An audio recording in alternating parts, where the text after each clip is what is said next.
A one and a two and a chick-a-boom a chick.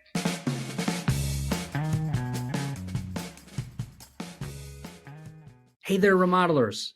Imagine a world where your business isn't just competing on low bids, but is recognized as the top choice for quality projects. Contractor Growth Network is here to make that a reality. They specialize in empowering design-focused contractors with a full suite of marketing services, from striking website design and smart SEO to dynamic video marketing. You should see it, it's really good. And insightful market research. These tailored solutions help you build a brand that instills trust and attracts clients who value your craftsmanship. Ready to transform your remodeling business into the local leader? Visit contractorgrowthnetwork.com today. That's contractorgrowthnetwork.com. Let's build your brand and grow your business together. Well, hello, friends. Now, when I say hello, friends, Luke, does anybody come to your mind when I say that? There's a famous announcer that says that. No. You're not a golfer, are you? I am a golfer, but I tend to fall asleep on Sunday afternoons during golf. Ah, well, that's that. Just like my wife. Just like my wife. She, especially the reason I said hello, friends, not strategically, but then once I said it, that's Jim Nance's sign on. And the Masters, the best golf tournament of the year, is T-minus a few weeks. And evidently, you will be watching it while snoozing. My wife, perhaps. My wife will be watching it. She'll be laying down, and her feet will be propped on a pillow. I'll probably have my laptop watching it, or I might have it on the TV. And then she kind of kicks her feet, and then the computer falls down. That's typically how it goes on Masters Sunday. But hello, friends. Hello, Remodelers on the Rise listeners. We have Luke Thomas from H&L Design Build. Is that our tag? Thank you. H&L Design Build from Rochester, New York. Luke, has it ever bothered you that you have a name that is two first names? Has that come up a lot? Have you thought about that in your life? Yeah. And it's often quite confusing because people think I fill out forms incorrectly, or I give my name to them as last name first or first name last. So it has required me to be very clear. Ah, there we go. And clarity for a business owner, let alone a remodeler, is a wonderful trait to have. Luke was part of our VIP club. I saw you that one time. You came for our VIP club event a couple years ago. So I've gotten to know you through that. Mostly also just through kind of following you on social media, following a bit of your journey. And a few months back, one of my longtime Remodelers on the Rise listeners said, "Hey, Kyle, remember back in the day, like your first podcast, you just kind of invited a remodeler on and they told the story of their business, a little bit about their background, a little bit of why they started their business. You talked about kind of their journey and the steps involved and where they're at right now. You should get back to that."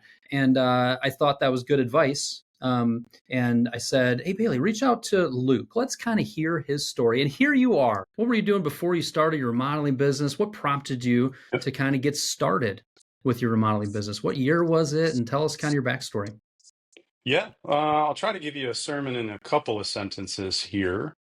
Out of high school, went to college for architecture, strangely enough. They made us model things in clay, and I was out. And failed out of architecture school. Then I went for information technology because I felt like I could plug things in well and run network cables. That wasn't interesting enough, didn't capture my attention, so I failed out of that as well. Came back to Rochester from that University of Buffalo and started bartending and waiting tables in the evenings and weekends, and started construction, specifically solid surface fabrication and kitchen remodels during the day. So I was working 2-3 jobs and dating my who is now wife of 20 years at the time. Did that for a little while. And then we dated for about 4 years. And she said, "Luke, 2 things have to happen by August or I'm out. One, we have to get engaged because I'm sick of waiting around. And 2, we have to go to church." And I was like, "Church? I don't need church. I got work." So I went to church. That changed my life and changed my career, actually. So I was in vocational ministry, church ministry, for almost 20 years, working with volunteer teams. We experienced explosive growth, so learned a lot of leadership stuff, how to lead people well, how to not manipulate, control, or take advantage of people, but to really point people on a mission together and attribute value to it and a higher purpose for it. And that was a wonderful experience. Then COVID hit, church shrunk down, and we were just ready for a change. Hannah and I were ready for a change. So she said, hey, how about we do design build stuff? How about we be like a Chip and Joanna? And I was like, okay, well, I don't want to be on TV, but I'd love to appear on Remodelers on the Rise I was going podcast to say, someday. So we started the business, and Hannah was doing a lot of the design. She's got a great eye for aesthetic and wonderful client experience type thing. I was swinging the tools, and we've quickly grown since that. In 2021, we went full time. No, 22. 22, we went full time, and we'll be 3 full-time years the end of this April. And we've grown quite a bit. We've got lots of employees, and we decided to build it that we would have employees and not subcontractors. So we're not a general contractor. We're a full design build firm, and we have some part-time designers. We have 7 in the field right now. Production manager. We're adding 4 this summer in the field, and probably another full-time designer. So we're growing like crazy. Been great. Great. What other words would you use? Terrifying. And everywhere in between, all in one day. Sun up till sundown. They kind of vacillating between those words. It's like emotional ADD. Interesting. Just came up with that. That is interesting. I'll have to think about that one. What took you so long to propose to your wife? Why did you take so long there? Thinking back on that. Well, it had nothing to do with her and everything to do with me. Naturally, and I think a lot of young men deal with this. They don't feel ready. They don't feel ready to be the provider. They don't think they're the man that they need to be. They don't think they have their career together, their mind together, their heart together. So they just wait for that imaginary day that never comes when we feel like we have it all together. So I'm really glad for her ultimatum, because I would have kept dragging it out. How long did it take after the ultimatum to pop the question? About 2 weeks. I took her on a cruise. Interesting. Super interesting. Also, you said you just celebrated 20 years. My 20th is coming up this summer. Is there any advice you have? Yeah, plan for something, because she and I were just out on a date the other day, and she was like, I don't think we've been away in a couple of years. What did we do for our 20th? And in that moment, I knew I was in trouble again. Okay. So the 25th is coming up. The 25th is coming up. Good. Yeah. Interesting. You did an excellent job of kind of going through that story. Interesting. The years, like most of your career has been spent kind of in the church, and what you leaned on in that was managing people, managing relationships, delegating. Talk a little bit more about that and kind of how or even some best practices when it comes to some of those topics that you were hinting at there. A lot of people listening to this, leadership, managing people, delegating work are areas that they have, I'll put it this way, they have a lot of potential for growth in those areas. And they struggle with them. What are some of the best practices and areas you go there? And then we'll kind of circle back to some of the business there's so story. many books and podcasts and all those kinds of things, which I'm sure you've mentioned multiple times, because I think we read a lot of the same authors. But I would say that as a business owner and entrepreneur, you're an entrepreneur because the previous people didn't do it right. So you needed to do it to yourself. So inherently, we are control freaks, whether we admit it or not, because it's ours. It's our kid. We want to raise it our way. We want it to behave the way we want it to behave, look the way we want it to look. And it better reflect us, and it better be just as good, if not better, than if I did it. And therein lies the limitations, because then you're limited by your energy and your time, and you're going to steal and deplete energy and burn out, or you're going to steal time from the relationships that you actually are doing all of this for. But we trick ourselves into thinking that next week it's going to get less busy, or we got to get over this project, or we just got to get, we've heard all that before, and there's great memes out there all about it. once I get this done, then Yeah. everything will be. Everything's going to slow down. And we repeat that for the rest of our lives until we die. Yeah. It's true. So I think an antidote to some of that is we have to trust people, even if they haven't proven their trustworthiness yet. I think we have to take a risk on people. I think, we hire for, and you've talked about this before, we hire for character, then competence. Then there's chemistry through culture. So we hire for character because I can more easily trust someone of good character than trust someone who I only think is good at the skill, but I don't know if they're actually in it for the right reason, in it for the long haul, in it for the value of the client, in it for my best interest. So when you hire people or you work with people, your vendors, your trade partners, whoever, that you feel like are people of character, one, they're probably going to cost more because they're worth it. But then you might as well trust them with what you're paying them to do. And one of my mentors a long time ago said, if someone else can do it 80% as good as you, and you're at your limit, you really should let them do it and celebrate it and let your feedback be 80% positive and 20% constructive. So we do that a lot, and I'm not afraid for guys to fail. I'm not afraid for our designers to trip over some of their designs, or for the client to say, you might have, because in that moment I can be there to help steer the ship. There's a lot of wisdom in what you just shared. Even going back to thinking through I like how you even phrased it, of energy and time. Everything that you're doing in your business is taking energy and time. And if you continue to say, you know what, I'm the only one who can do this, nobody else can do it as good as I do it, that is going to just kind of be a perpetual hamster wheel of, hopefully I charge back up enough in the morning to make it through today, but that's going to lead to burnout. Now, also, if you're listening to this, if even what you've heard so far, if I were to ask the listeners, hey, does Luke want to build a pretty small little design build company? That he wants to be able to control the whole thing? Is that his vision for this? Even with what you've shared so far, the answer to everybody would say no. Now, how big you want to grow this, we don't know what that looks like, but you had a very clear vision that said, you know what, I am going to grow this even over 3 years so far into something where I'm going to employ people. I want to be a little bit more leaning towards employees versus trade partners and subs, because I could hear in your voice there's strategic thought behind that. A lot of times we're building businesses or running remodeling businesses, and it's just kind of like, I don't know, we're just out here in the waves and it's kind of hitting us this way, so we go that way, and it's hitting us this way. I'm hearing a lot of strategic thought from you, which is just a good reminder for everybody listening.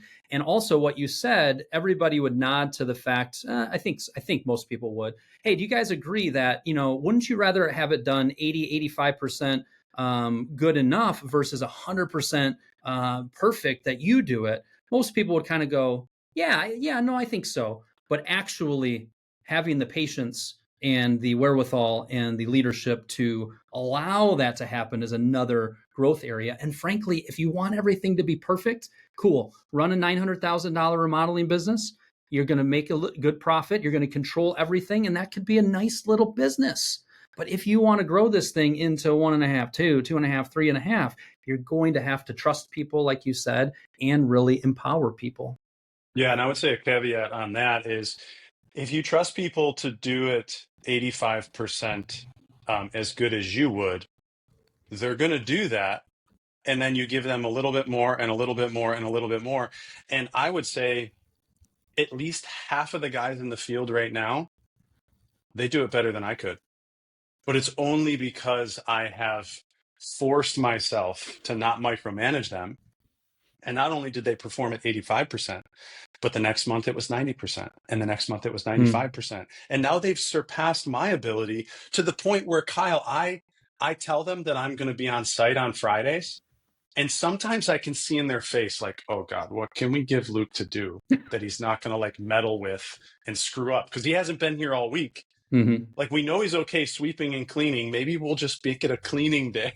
And I love that. That's just such a huge win for me because I don't need to be the quarterback. I need to be the coach. Mm-hmm. But everybody loves to be the star quarterback, right? Mm. I And mean, so I in think, eighth grade, I was a second string quarterback, and Santino Cerise tackled me and broke my collarbone. So after that moment, I never wanted to be the star quarterback. Actually, well, yeah, you got to be ready to take all the hits. I was not. I don't think I had my pad. The Lori Schaefer. Why do I remember her name? She was our trainer. She said I had my pads on incorrectly. I didn't have tight enough, and that's what led to my broken collarbone. Is that like putting your underwear on backwards in the morning? Just like it doesn't Perhaps. feel right, but it's going to work? Never. No, it feels Oh. very incorrect. Are you kidding me? People are walking through this earth having kind of gotten dressed in the dark and they have it on backwards and they're just dealing with it? No. I shouldn't live like that. No. Speaking of a similar concept, I usually in the morning I put my shirt and my usually like kind of pajama pants at the foot of the bed, and I would say 9 out of 10 times I usually put my shirt on first thing, and the room is dark, and I'd say 9 out of 10 times I put it on backwards. The tag is always in the front. It happened this morning, and I thought to myself this morning, why can't shouldn't this be like 50% of the time this goes correctly? So anyways, so, and then you mentioned also, you said, we're as entrepreneurs, we're control freaks. Tell us kind of how you kind of view that and how we can graduate out of that. Yeah, I mean, everybody's seen the memes before. And they're not really memes, they're actually inspirational quotes, which was the reason you're an entrepreneur is the leader that you previously had. Or like, don't be like the leader you previously had. And that's not to like demonize or villainize the leaders that we've had before and the bosses and managers, but there's something in that entrepreneur, right? Everybody hopefully that's listening to this has read the E-Myth. Mm-hmm. There's this idea in your head that the entrepreneur, the technician, and the manager are all warring at the same time for your attention and for your energy. And when you employ people or you want to build something big enough that requires a system, that entrepreneur needs to allow the manager and the technician need to allow the entrepreneur to have maybe the majority of the mic time. Mm. And then you get to hire and delegate great technicians and great managers so that you can continue to, as Andy Stanley puts it, point the way and clear the path. Like, that's our main mission as a business owner, is we've got to be able to point the way. And you can only point the way if you know which way you're going and how far the destination is and what are the milestones along the way, and then clearing the path to eliminate and push away those things, those barriers, right? Elon Musk says that, the main job of a CEO or a founder is to stare into the abyss while eating glass. It's like the same thing, a little more intense than Andy Stanley, right? Yeah. But pointing the way, clearing the path, it's staring into the abyss, the uncertainty, while eating glass, tackling the worst problems. And you can tell, I get energized to do that kind of stuff. But, if they need help chasing a 4-way circuit in a kitchen, they can call me and I can come help too. Yep. Good. I kind of thought we might go a little leadership with this, and which we did, which I like. I think that just gave a lot of food for thought. But there's several other topics I want to ask you about. One being financials and kind of your growth there and how you've gone through that. Number two being branding. You're big time onto the branding side of things. And then I want to ask you kind of about the on the business versus in the business. You pick them. Which one do you want to go to next? Let's lightning round through the finance. Hey, but before we do that, listen to this commercial from one of our lovely sponsors. Don't fast forward, listen.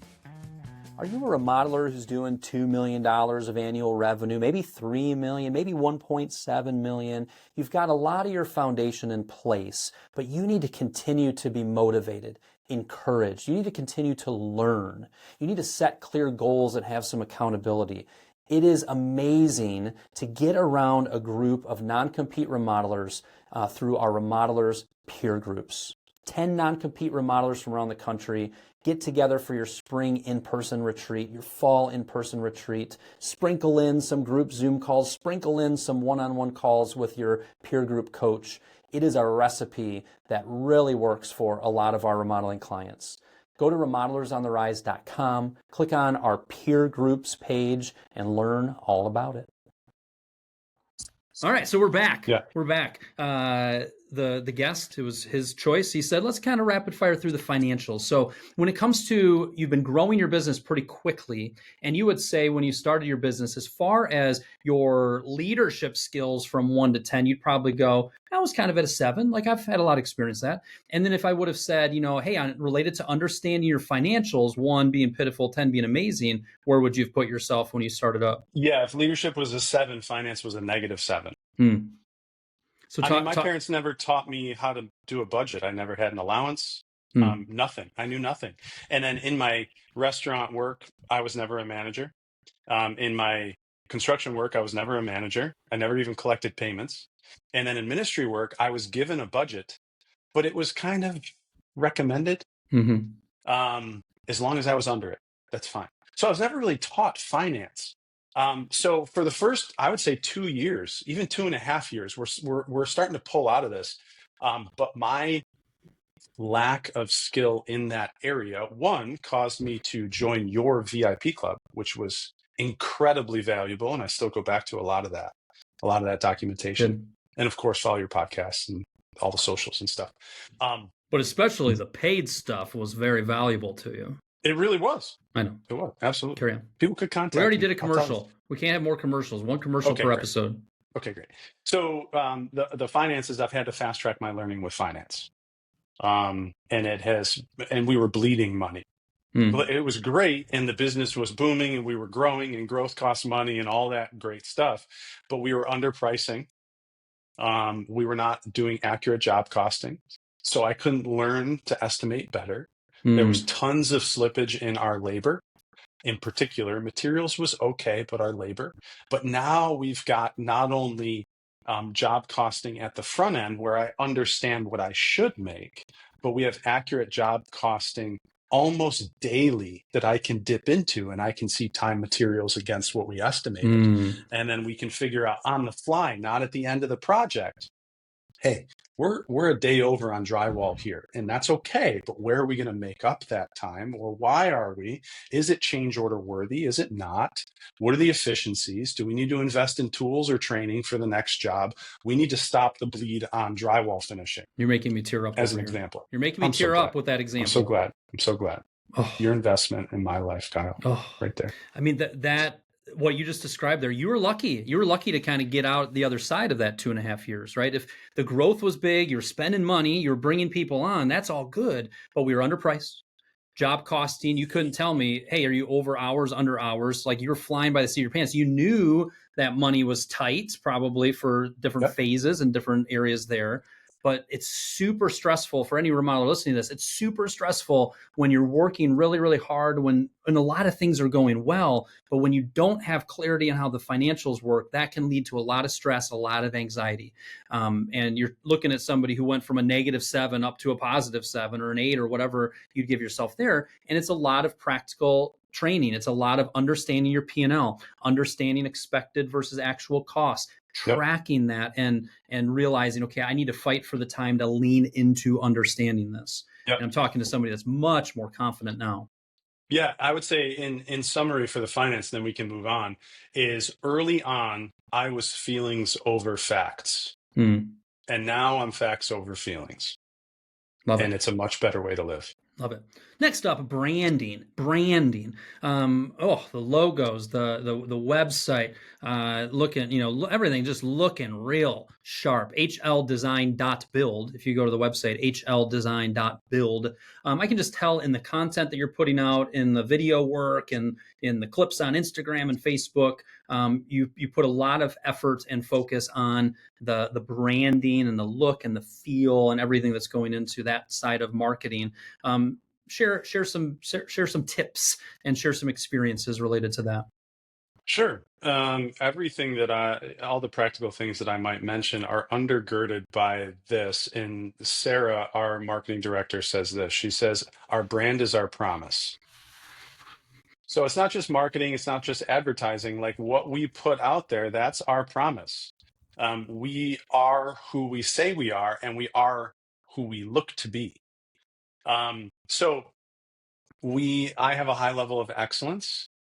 We have an eye for aesthetic. And we, as a design build firm, we need to look a little bougie because one, maybe I am, or at least the restaurants I choose are. Hey, are you bougie or not, Luke? I'm redneck bougie. Okay, There's understood. probably a song out there. If not, I mean, that sounds like a Nashville hit in the making.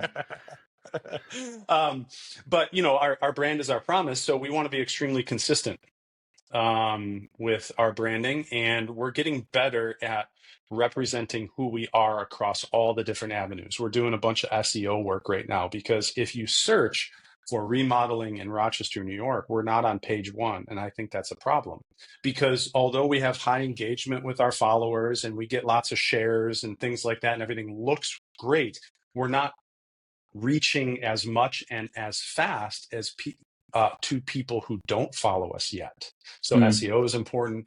Where are we putting our meta money? Like through Facebook and social medias, which reels are we going to promote to what people at what amount for how long? We're getting more strategic about that. We haven't had a big marketing or branding budget, and I attribute that to some great hires. We have a few people on our team that are just absolutely brilliant, capable, hungry people, and it's just absolutely wonderful. So where is the prevalent amount of your leads coming from, your new project inquiries? Yeah, most of them are coming through word of mouth or socials. Okay. So either previous customers or friends of, and then socials. Okay. Yeah.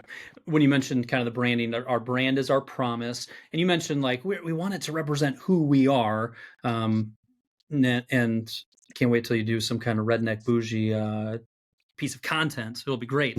But I also would encourage everybody listening. I think this is probably true for you as well. Your clientele, your ideal client, is a little bougie.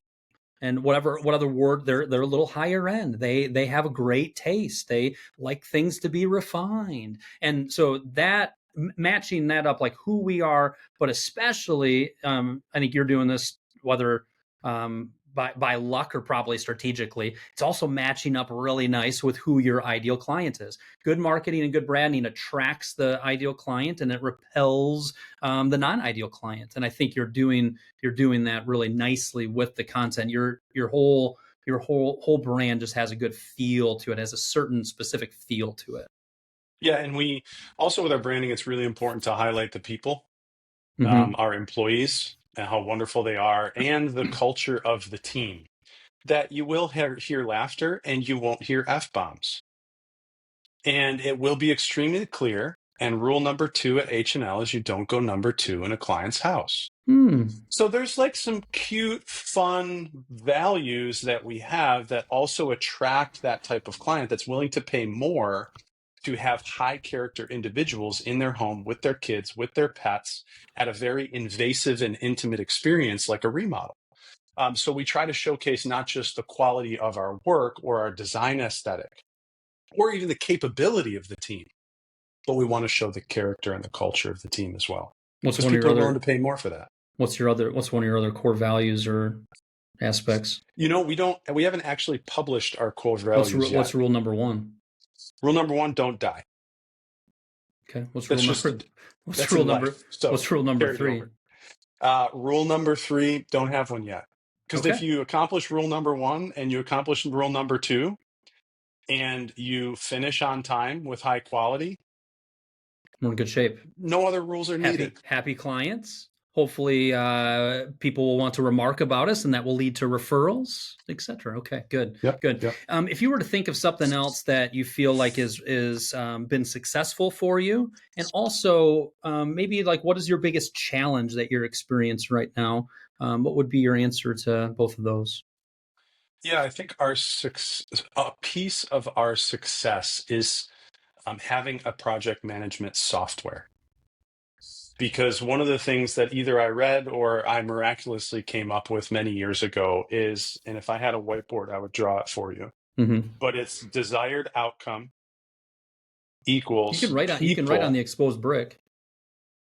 Desired Desired outcome outcomes equals equals people over systems. desired outcomes equals people over systems. So the Okay. systems need to support great people, and that will achieve a desired outcome. If you remove the systems, the people have nothing to really support them, nothing to stand on, no levels of quality, no schedule to keep. There's no system of communication. So I think investing in our system, we've got great people. I've talked a lot about that. But then we started investing in systems of efficiencies, SOPs, standards. What does a pre-build meeting look like? Who is there? Why are they there? What's their job? What does it look like for us to do an in-home estimate? Who comes with us? Whose job is what to do the scan and take the notes? Who's the main salesperson that is keeping as much eye contact with the client as possible?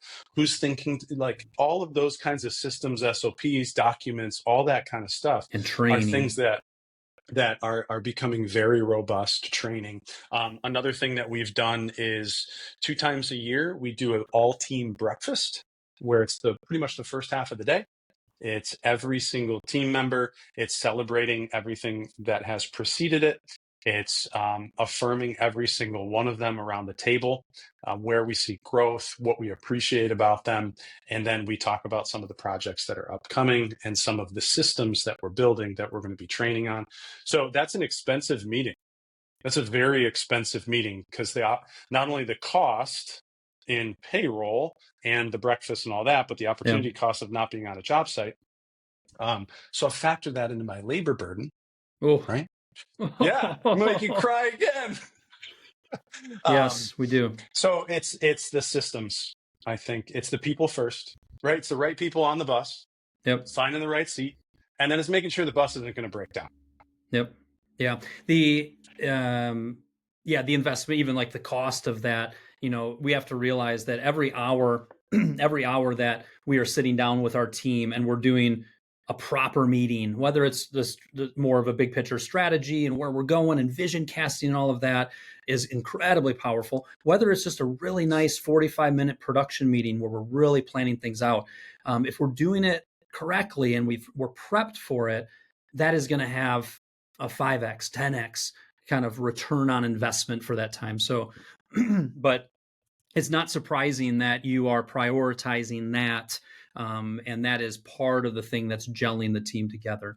And then what would you say on the flip side of it? What would you say is kind of one of your biggest challenges that you're working through right now? That's a great question.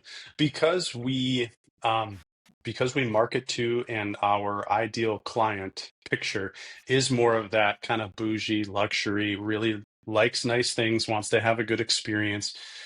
We're finding that our visuals in our proposal and presentations needs to be next level. Interesting. And that is a limiter right now in skill and software. So we need to learn someone on the team, or I need to hire someone or freelance somebody to do chief architect or something that is equivalent so that our proposals can be a little bit more next level. They're highly detailed estimates, but they're very basic in rendering. And then right now our design process jumps from that very basic rendering to mood boards and then selections, but the client never sees a 3D modeling to imagine that new space. And that is becoming a new expectation in a client. Good. So it's technically it's March 18th, 2025 as we're recording this. Let's pretend it's March 18th, 2028, 3 years from now. Where are you trying to take this thing? What's kind of your vision 3 years from now? It'll be fun to go back and listen to this 3 years from now. It will be. That's Bailey, why this question's a Bailey, little... Bailey, set a reminder for us to look that up 3 years from now. Have me back. Mm-hmm. That's a little intimidating to answer because whenever you speak something, you kind of hold yourself accountable to it. Oh my. I'm playing around with the idea of what does a remodeling franchise look like. And I think it's possible. I don't know. Maybe you know, Kyle, and we could talk offline if there's other examples around the country that are doing well with a franchise model for remodeling, where the systems are centralized, the branding is centralized, all those things are packaged and given to franchisee owners, leadership training is done, and leadership development is done in a centralized location. All those systems, hiring, how do you hire, how do you fire, all the HR, all of that thing gets packaged for the niche of remodeling. And then you find someone that's qualified, a great leader, cares about what they do, utmost character, understands the trades a little bit, and they want to be trained and launch a franchise, an H&L franchise in Austin or in San Diego or in Ann Arbor, Michigan, or wherever. You want me to sing the Michigan Fight song? Is that what you want me to do? Dun, dun, dun, dun, dun, dun, dun, dun. That's all I got for you. I'm dreaming about that a little bit. Interesting. You know, what's nice, what's exciting about that, and that's kind of the E-Myth, Michael Gerber's whole thing is, run your business like you're going to franchise it. And even if you don't, which 99.8% of most businesses will never franchise, but the process of making it that repeatable and that clear with our step-by-step process, inevitably, even if you don't, it turns your business into much more of a well-oiled machine. It's also going to be epic a few years down the road, maybe 8 years, maybe it's 5 years, maybe 3 years, where you go, you know what, I did kind of speak about that, and looky here we go. We will have to talk more about that offline. Interesting. Yeah, the other thing I'm considering is, if it's not that, I really love this kind of thing. I love other people benefiting off of my failures and my learnings. So if I could do something like a Kyle Hunt, that could be fun. Maybe there's a team up. Maybe the Avengers will assemble at some point in the future. That's exciting. I wish I knew enough Avengers so I could be like, you're going to be so-and-so and I'm going to be so-and-so. But I get talking about getting sleepy. I don't sleep during golf on Sundays, but during those movies that we watch as a family, sometimes I snooze off on those. What's one of the Avengers? What adventure do you think I am? There's one called Vision. I think you'd be. Or you could be the Hulk, because his alter ego is very precise and scientific, loves the numbers, loves playing around with the numbers to create. But there is this rage side, which I'm not sure if I see in you or not. You never know. I have to keep my listeners guessing. Nobody knows if I have a rage side. They don't hear it on the podcast. I don't get too ragey. Too much of I'm a high I. I'm big time into disc again all of a sudden. And I'm a high I. I'm a people pleaser. You know, I don't know if the Hulk is a high I on the disc. Luke, you shared a lot of good perspectives, some clear wisdom, some clear experiences. If you were to leave us, I'm going to think of something that I'm going to say. You know, here's one big takeaway I had from this talk, in this podcast. If you were to kind of share, one, how people can look you up and follow you, engage in your content, and then two, hey, if you heard nothing else, or here's another nugget for you, what would you say? Sure. You can find me at hldesign.build. All of our Instagram stuff is there, and it's not retweeting anymore, but whatever it is, where I do an Instagram and then they repost it onto the H&L. So you can find me that way. Reach out, love to help in any way. What I would leave, I was thinking about this prior to our call, Kyle, and you're a coach to many, and I would say that every player needs a coach, but also every coach needs great players. I'm transitioning from a player on the team to a coach of the team. But I also need a coach. And if we keep the sports analogy, or in particular football, the coach needs a general manager. and the general manager needs an owner. Like we never graduate from needing one personal encouragement, because let's just be honest, this thing is really, really hard. Mm-hmm. So we need that personal encouragement. Hey, I know what you're going through. I'm with you.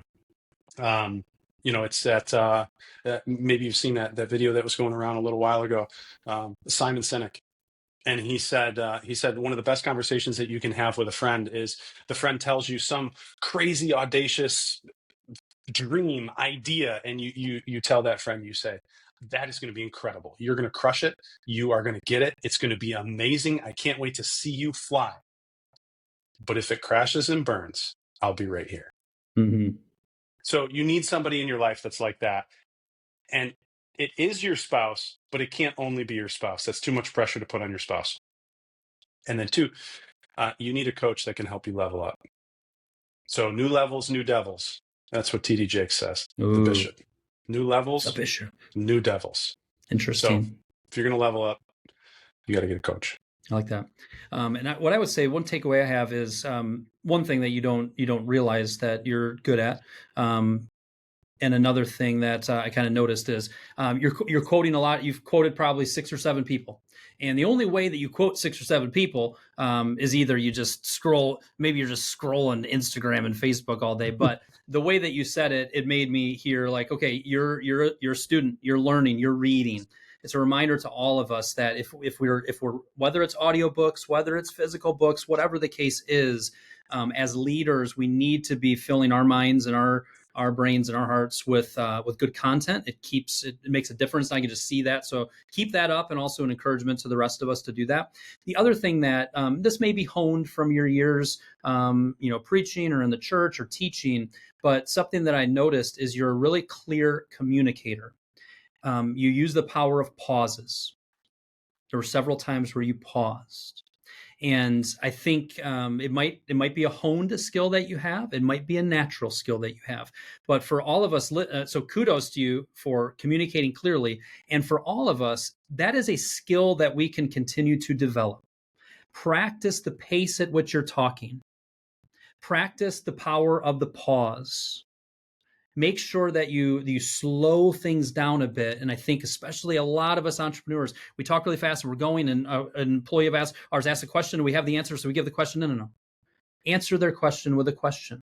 Slow down a little bit. So you kind of have that natural knack. And I noticed that as we were doing the interview, and I thought it would, one, way to go. And two, I think it's a good a learning opportunity for those listening. Thanks, Scott. Well, there we have it, folks. Another episode of Remodelers on the Rise in the books. Thank you very much, Luke. You did great. Appreciate it. And we'll talk soon. Thank you.